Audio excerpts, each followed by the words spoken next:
저는 북한 최고 권력층만 출입할 수 있는 그곳에서 일했습니다. 돌아갈 화려한 한복을 입고 웃어야 했던 20살 여자아이. 사람들은 그것을 영광이라고 불렀지만 저는 그곳에서 지옥을 보았습니다. 여러분, 이 이야기를 끝까지 들어주세요. 구독과 좋아요는 이런 진실을 더 많은 사람에게 알리는 힘이 됩니다. 2016년 3월 평양 김원균 음악대학 강당. 제 이름이 호명되던 그 순간을 저는 평생 잊을 수 없습니다. 주변 친구들이 안도의 한숨을 쉬는 동안 저는 그저 멍하니 서 있었습니다. 어머니는 제 합격 소식을 듣고 한참을 우셨습니다. 기쁨의 눈물이 아니었어요. 수진아, 너는 이제 당의 품 안에서 살게 된 거야. 자랑스럽구나. 아버지의 말씀은 축하처럼 들렸지만 그 눈빛엔 복잡한 감정이 담겨 있었습니다. 나중에 알았습니다. 기쁨조로 선발된다는 건 단순히 노래하고 춤추는 게 아니라는 것을요. 첫 출근 날, 저는 대동강구역 어느 고급 별장으로 안내됐습니다. 14명의 여자아이들이 저처럼 긴장한 얼굴로 앉아 있었습니다. 모두 19에서 22살 사이, 음악이나 무용을 전공한 대학생들이었죠. 동무들은 이제부터 당과 수령님을 위해 봉사하게 된 영광스러운 존재들이요. 그 누구에게도 이곳에서 일어나는 일을 말해선 안 돼요. 가족에게도, 친구에게도. 보위부 소속으로 보이는 남자의 차갑고 낮은 목소리가 방안을 눌렀습니다. 그 순간 저는 깨달았습니다. 이곳은 출입이 아니라 감옥이라는 것을요. 첫날 저녁 화장실에서 몰래 울었습니다. 거울 속 제 모습은 너무나 낯설었어요. 화려한 분홍색 한복을 입은 20살 여자는 웃고 있었지만 그 눈엔 이미 두려움이 가득했습니다. 그날부터 제 진짜 삶은 시작됐습니다. 아니, 끝났습니다.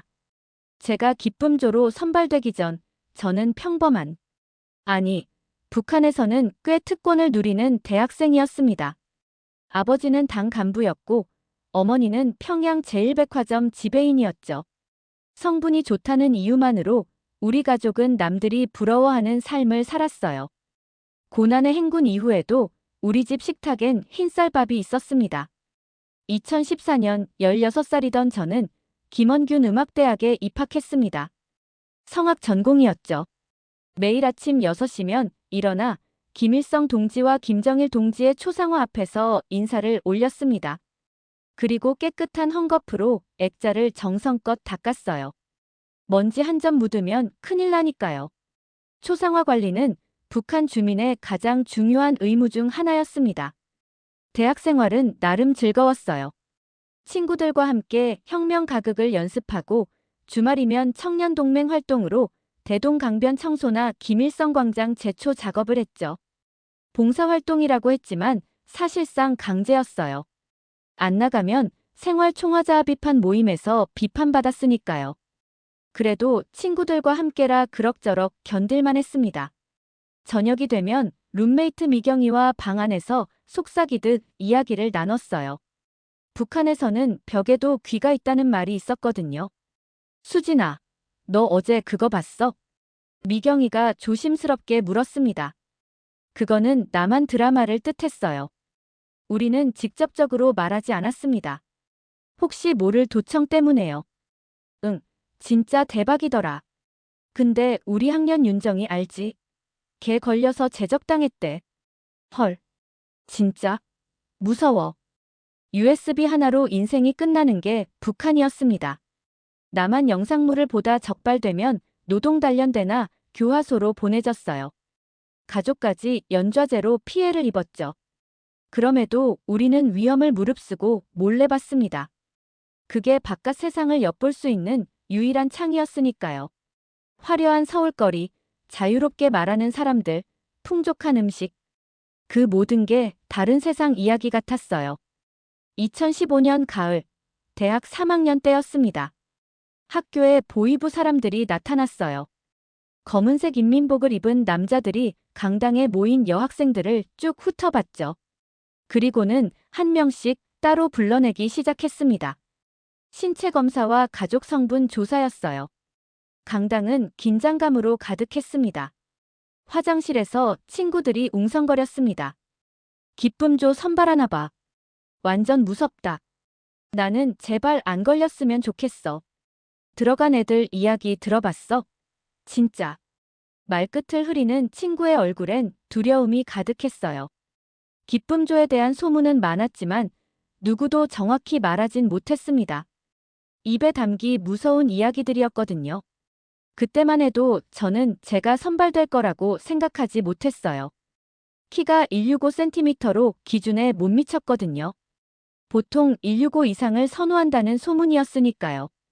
하지만 제게는 다른 조건들이 있었습니다. 하얀 피부에 쌍꺼풀 진 큰 눈, 오똑한 콧날. 그리고 무엇보다 성악 실력이 뛰어났고 성분이 아주 좋았죠. 아버지가 당 간부, 할아버지가 항일발치산 출신. 북한에서 이보다 좋은 출신은 없었습니다. 2016년 2월 마지막 심사가 있었습니다. 평양시 당 건물 지하 특별 심사실이었어요. 7명의 여학생이 복도에서 대기하고 있었고 1명씩 불려 들어갔습니다. 제 차례가 왔을 때 심장이 터질 듯 뛰었어요. 방 안에는 고위 간부로 보이는 남자 5명이 앉아 있었습니다. 50대에서 60대 사이로 보였죠. 그들은 제가 들어서자 위아래로 훑어봤어요. 마치 물건을 평가하듯이. 노래 한번 불러보시오. 네. 저는 떨리는 목소리로 우리의 최고 사령관을 불렀습니다. 하지만 그들은 제 노래를 듣는 것 같지 않았어요. 계속 서로 눈빛을 주고받으며 고개를 끄덕이거나 가로저었습니다. 상품을 고르는 장면이었어요. 됐소. 한 바퀴 돌아보시오. 치욕스러웠습니다. 하지만 거부할 수 없었어요. 저는 천천히 제자리에서 한 바퀴 돌았습니다. 그들의 시선이 제 몸 구석구석을 더듬는 게 느껴졌죠. 동무는 당과 수령님을 위해 헌신할 수 있겠소? 네. 영광으로 알겠습니다. 제 목소리는 떨리고 있었습니다. 그 순간 저는 본능적으로 알았어요. 이건 단순한 예술단 선발이 아니라는 것을요. 집에 돌아와 어머니께 심사 이야기를 했을 때 어머니는 한참 동안 아무 말 없이 저를 안아주셨습니다. 그 품이 떨리고 있었어요.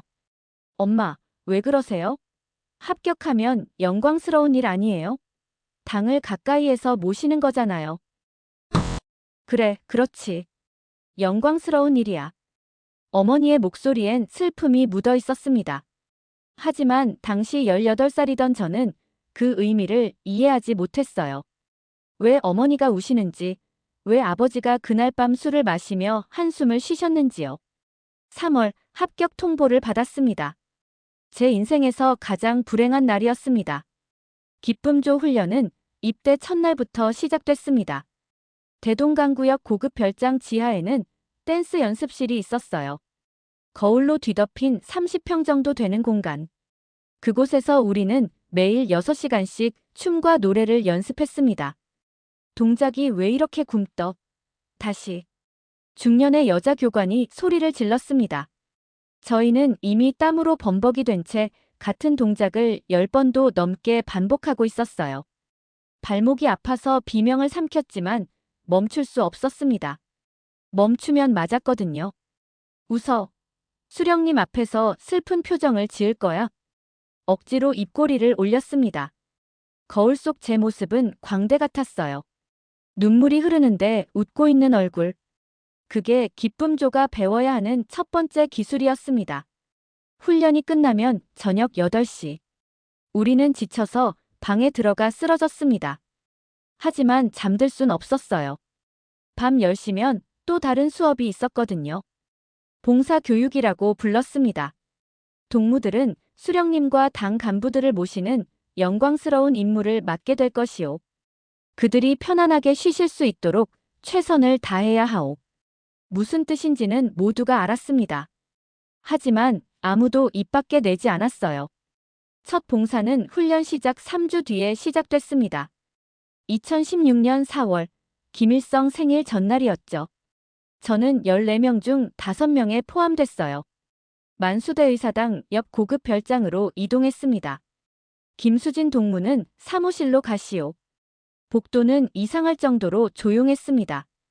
두꺼운 카펫이 발소리를 완전히 죽였죠.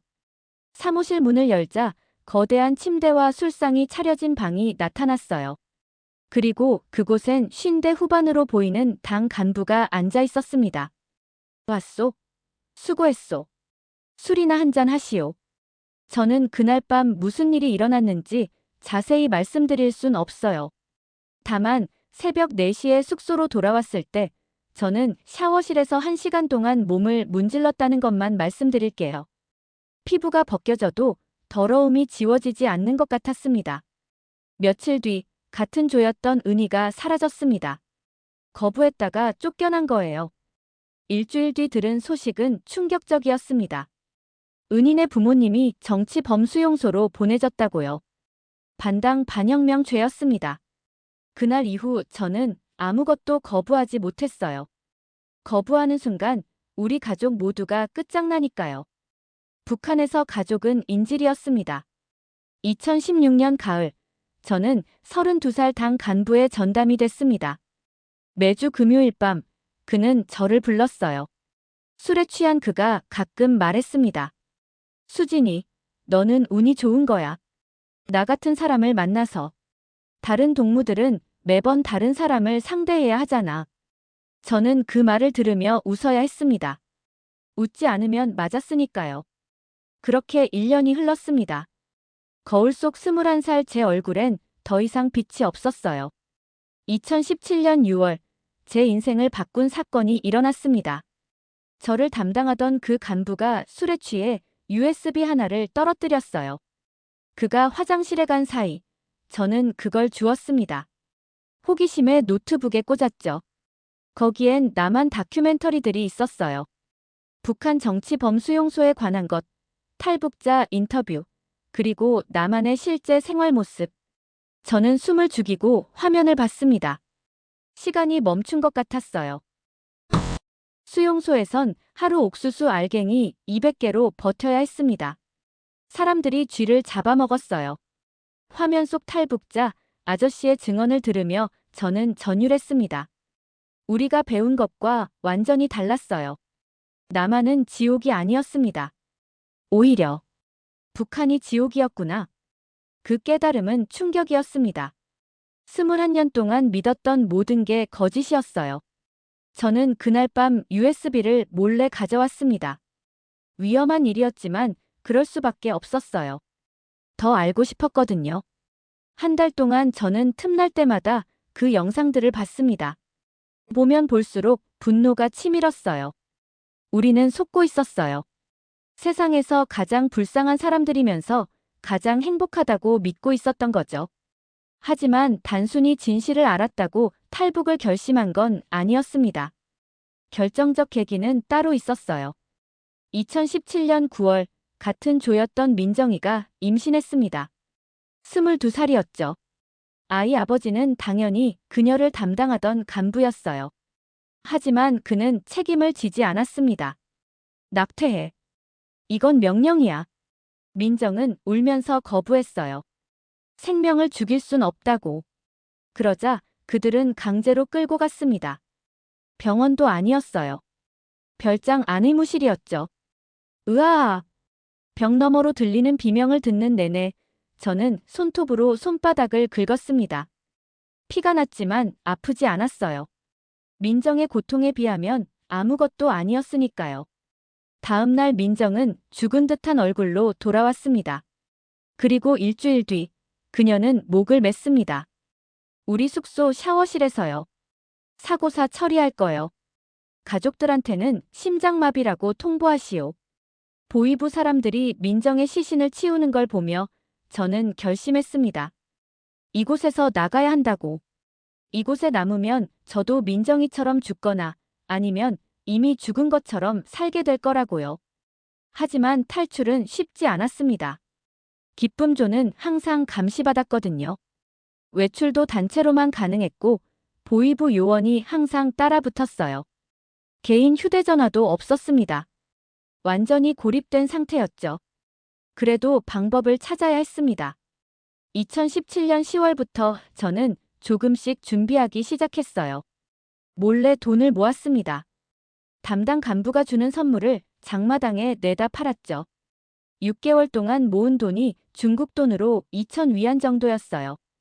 그리고 가장 중요한 건 브로커를 찾는 일이었습니다. 장마당에서 중국 물건을 파는 아줌마를 통해 연결됐어요. 북으로 나갈 수 있게 해주세요. 돈은 2,000위안 있어요. 나중에 나만 가면 더 드릴게요. 위험해. 특히 너 같은 애들은. 잡히면 총살이야. 알아요. 그래도 갈 거예요. 그 아줌마는 한참을 저를 쳐다보더니 고개를 끄덕였습니다. 3월 후에 연락할게. 그날부터 저는 매일 기도했어요. 신은 믿지 않았지만 그래도 기도했습니다. 제발 이 지옥에서 나가게 해달라고. 2018년 2월 14일. 평생 잊을 수 없는 날입니다. 바로 음력설 전날이었어요. 북한에서 명절은 경계가 느슨해지는 유일한 시기였죠. 새벽 4시 장마당 아줌마한테서 쪽지가 왔어요. 오늘 밤 11시. 해산 부근 합의된 장소. 심장이 미친 듯이 뛰었습니다. 드디어 온 거예요. 하지만 문제가 있었어요. 기쁨조는 명절에도 숙소에서 단체 생활을 했거든요. 어떻게 빠져나가지? 저녁 8시 다른 동무들이 모여 설날 준비를 할 때 저는 일부러 독한 술을 마셨습니다. 취한 척하며 먼저 방으로 들어갔어요. 그리고 밤 10시 모두가 잠든 걸 확인하고 창문을 열었습니다. 1층이었지만 뛰어내리는 순간 발목이 삐끗했어요. 고통을 참으며 어둠 속으로 뛰었습니다. 뒤돌아볼 수 없었어요. 돌아보면 무서워서 못 갈 것 같았거든요. 해상까지는 기차로 10시간 거리. 하지만 기차를 탈 순 없었어요. 신분증 검사가 있으니까요. 저는 화물차를 얻어 타고 북쪽으로 향했습니다. 추웠어요. 2월의 양강도는 영하 20도였거든요. 다음 날 저녁 드디어 해산에 도착했습니다. 약속 장소는 압록 강변의 한 폐가였어요. 거기서 브로커 아저씨를 만났습니다. 늦었네. 빨리 가자. 오늘 국경 경비가 교대하는 날이야. 지금 바로요? 응. 강 얼어붙어서 지금이 기회야. 압록강은 완전히 얼어 있었습니다. 얼음 위를 걸어서 중국으로 갈 수 있었어요. 하지만 그만큼 위험했죠. 경비병들이 쉽게 볼 수 있었거든요. 밤 11시 저는 검은 옷을 입고 강변으로 내려갔습니다. 멀리서 초소의 불빛이 보였어요. 심장이 터질 것 같았습니다. 내가 신호하면 뛰어. 멈추지 마. 절대로. 브로커 아저씨가 저를 쳐다봤어요. 그 눈빛엔 동정과 염려가 섞여 있었습니다. 여기서 잡히면 총살이야.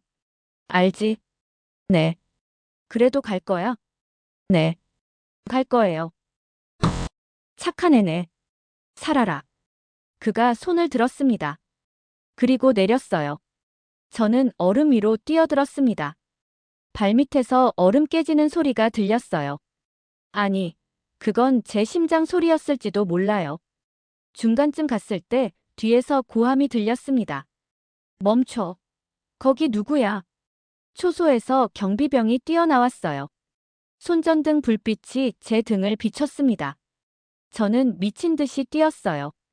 발목이 아팠지만 신경 쓸 겨를이 없었습니다. 쏴, 쏴. 총소리가 울렸습니다. 핑마이너스 하는 소리와 함께 제 옆 얼음이 깨졌어요. 비명을 삼키고 더 빨리 뛰었습니다. 중국 쪽 강변이 보였어요. 거기 누군가 손짓하고 있었습니다. 빨리, 빨리. 10m, 5m, 3m. 마지막 힘을 다해 뛰어 올랐습니다. 그리고 중국 땅에 닿는 순간 다리에 힘이 풀려 쓰러졌어요. 일어나. 아직 안 끝났어. 빨리. 중국 브로커가 저를 끌어 세웠습니다. 뒤를 돌아보니 북한 경비병들이 강 건너편에서 총을 겨누고 있었어요. 하지만 그들은 중국 땅으로 넘어올 순 없었습니다. 저는 살았습니다. 기적적으로. 차에 올라타자 그제야 눈물이 터졌어요. 울음을 참을 수 없었습니다. 두려움도, 안도감도, 죄책감도 다 섞인 눈물이었죠. 부모님 얼굴이 떠올랐거든요. 제가 탈출했다는 걸 알면 그들은 끝장날 거예요. 미안해요, 엄마 아빠. 미안해요. 차는 어둠 속으로 달렸습니다. 저를 태우고 그 죄책감도 함께 태우고 중국 땅을 밟았다고 끝난 게 아니었어요. 오히려 새로운 지옥의 시작이었습니다. 브로커는 저를 연길시 외곽의 한 농가로 데려갔어요. 거기엔 이미 탈북자 3명이 숨어 있었습니다. 30대 아저씨 둘과 20살쯤 돼 보이는 여자. 우리는 서로를 쳐다보면서도 이름을 묻지 않았어요. 모르는 게 서로에게 안전했거든요.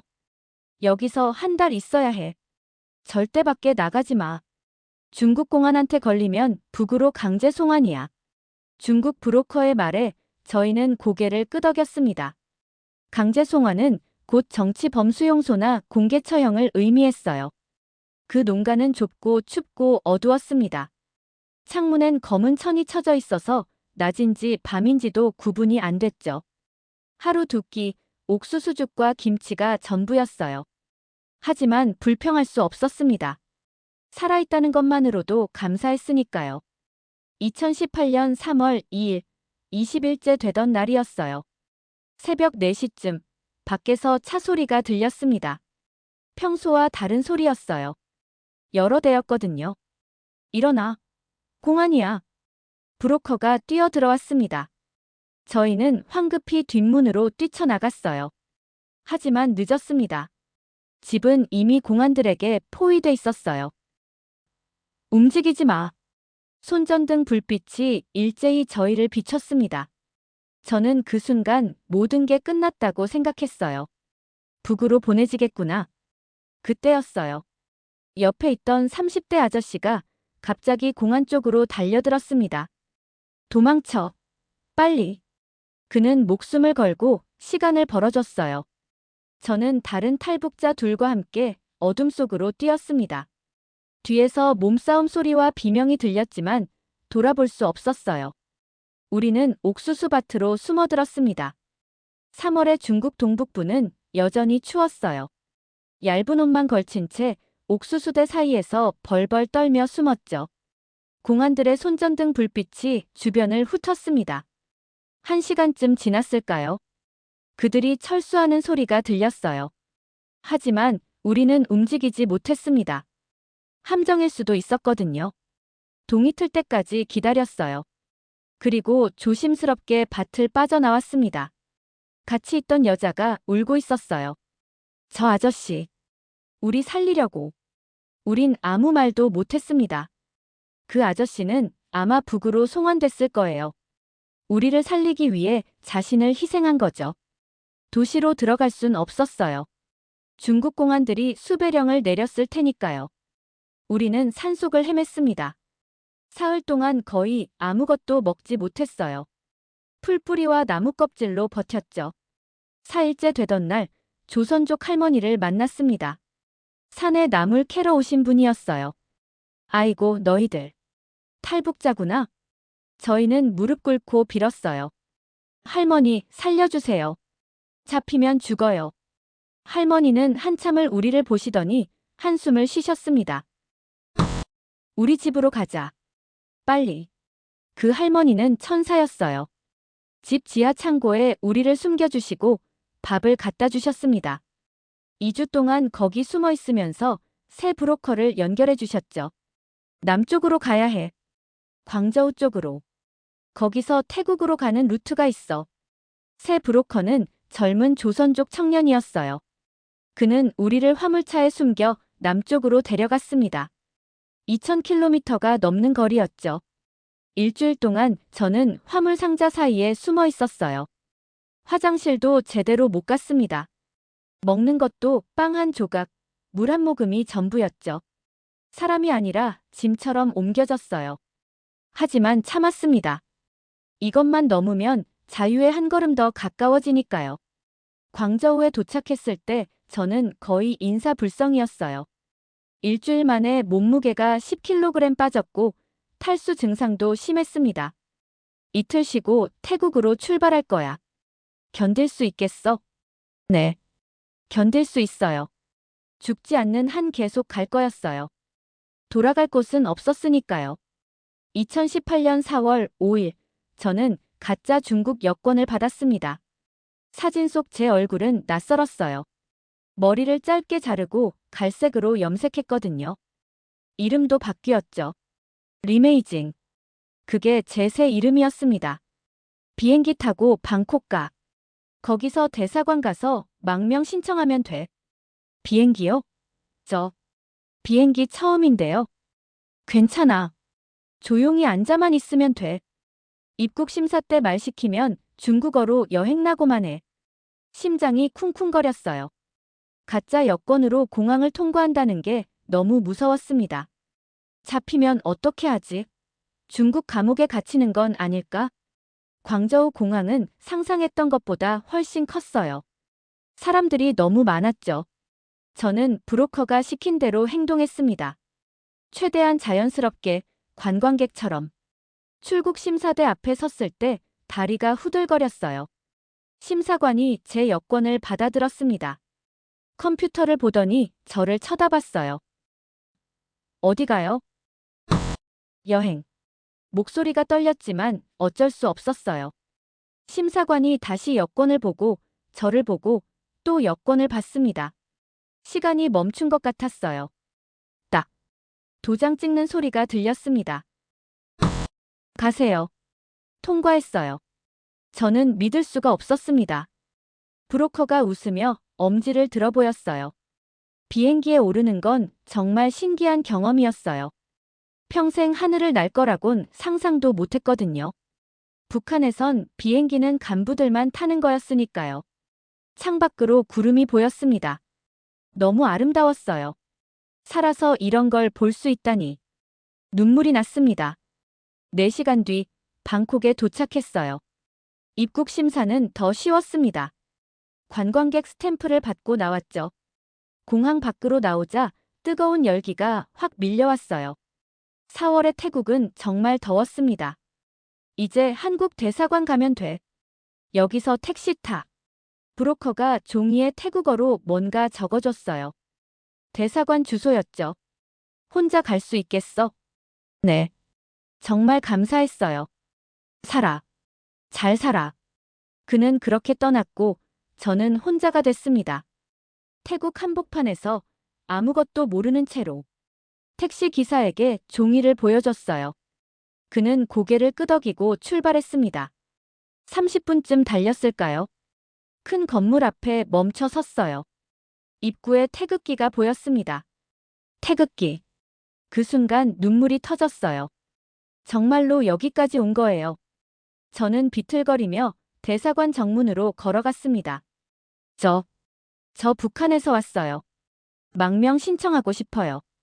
경비원이 놀란 표로 저를 쳐다봤어요. 그리고 누군가를 불렀습니다. 잠시 후 한국 외교관이 나왔어요. 북한에서 오셨어요? 네. 기쁨조 출신이에요. 탈북했어요. 그분은 저를 안으로 안내했습니다.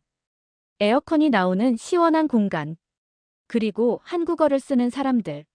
저는 그제야 안심이 됐어요. 이제 안전해요. 여기는 한국 땅이나 마찬가지예요. 정말. 정말요?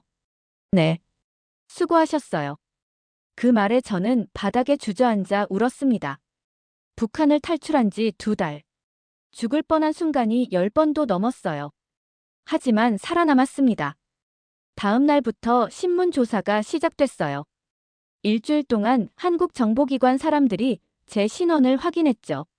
기쁨조 출신이라는 게 확인되자 더 조심스럽게 다뤄졌어요. 민감한 케이스였거든요. 확인됐습니다. 2주 후에 한국행 비행기 탈 수 있어요. 2주. 그 2주가 1년처럼 길게 느껴졌어요. 하지만 기다렸습니다. 인내심을 배운 지 오래였으니까요. 2018년 4월 27일, 드디어 그날이 왔습니다. 인천행 비행기표를 받았어요. 한국에 가면 하나원에서 3개월 교육받게 될 거예요. 네, 알겠습니다. 비행기에 올랐어요. 이번엔 떨리지 않았습니다. 오히려 설렜죠. 드디어 자유의 땅으로 가는 거니까요. 2018년 4월 28일 오전 11시. 인천공항에 발을 디뎠을 때 저는 현실감이 없었어요. 정말로 한국에 온 걸까? 꿈은 아닐까? 김수진 씨, 이쪽으로 오세요. 통일부 직원분이 저를 안내했어요. 공항을 빠져나가는 내내 주변을 둘러봤습니다. 사람들이 자유롭게 웃고 떠들고 있었어요. 누구 눈치도 보지 않고 감시받지도 않으면서. 이게 자유구나. 차를 타고 하나원으로 향했어요. 경기도 안성에 있는 탈북자 정착 교육기관이었죠. 거기서 3개월 동안 한국 사회 적응 교육을 받게 됐습니다. 하나원에서의 첫밤, 저는 1시간 넘게 샤워를 했어요. 뜨거운 물이 펑펑 나왔거든요. 북한에선 상상도 못할 일이었죠. 그리고 침대에 누웠을 때 이불이 너무 부드러워서 울었습니다. 교육은 생각보다 어려웠어요. 은행 사용법, 지하철 타는 법, 병원 가는 법. 모든 게 낯설었습니다.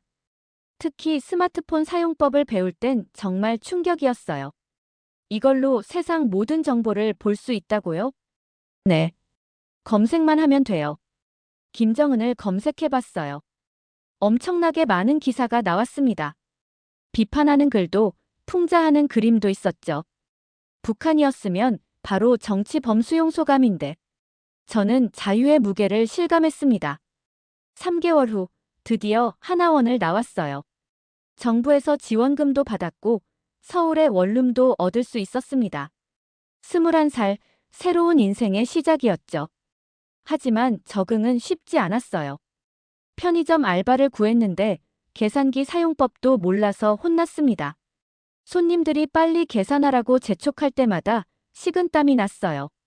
북한에서 왔어요? 어쩐지 좀 이상하더라. 어떤 손님이 그런 말을 했을 때 상처받았어요. 하지만 참았습니다. 여기선 적어도 목숨이 위험하진 않으니까요. 3개월쯤 지났을 때 탈북자 상담센터에서 트라우마 치료를 받기 시작했어요.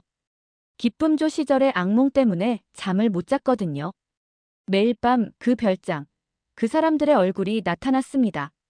천천히 회복하면 돼요. 시간이 약이에요. 상담사 선생님의 말씀처럼 시간이 지나며 조금씩 나아졌어요. 악몽도 줄어들었고 사람들 눈을 똑바로 볼 수 있게 됐습니다. 2019년 저는 고등학교 검정고시를 쳤어요. 북한에서 대학까지 나왔지만 한국에선 인정이 안 됐거든요. 그리고 합격했습니다. 다음 목표는 대학이었죠. 2020년 22살의 대학에 입학했어요. 사회복지학과였습니다. 저처럼 힘든 사람들을 돕고 싶었거든요. 캠퍼스에서 자유롭게 공부하고 친구들과 밥 먹고 연애도 하고 평범한 게 이렇게 행복한 줄 몰랐어요. 2023년 졸업하고 탈북자 지원단체에 취직했습니다. 새로 온 탈북자들을 상담하고 돕는 일이에요. 그들을 볼 때마다 과거의 제 모습이 보입니다. 언니, 여기서도 잘 살 수 있을까요? 응. 힘들지만 할 수 있어. 나도 했잖아. 지금 저는 27살입니다. 탈북한 지 5년이 됐어요. 아직도 가끔 부모님 생각에 울지만 그래도 살아갑니다. 제가 자유롭게 사는 게 그분들이 바라시던 거니까요. 어제 저녁 한강공원을 걷다가 문득 생각했어요. 만약 그날 탈출하지 않았다면 아마 지금쯤 죽었거나 죽은 것처럼 살고 있겠죠. 하지만 저는 살았습니다. 자유를 선택했고 그 대가를 치렀고 지금은 행복합니다. 여러분, 자유는 공짜가 아니에요. 누군가는 목숨을 걸고 얻어야 하는 거예요. 지금 여러분이 숨쉬고 생각하고 말하는 그 모든 것들이 얼마나 귀한 건지 잊지 마세요. 저는 김수진입니다. 기쁨조 출신 탈북자였고 지금은 대한민국 국민입니다. 이 이야기를 끝까지 들어주셔서 감사합니다. 구독과 좋아요는 이런 진실이 더 많은 사람에게 전해지는 힘이 됩니다. 자유 대한민국 만세!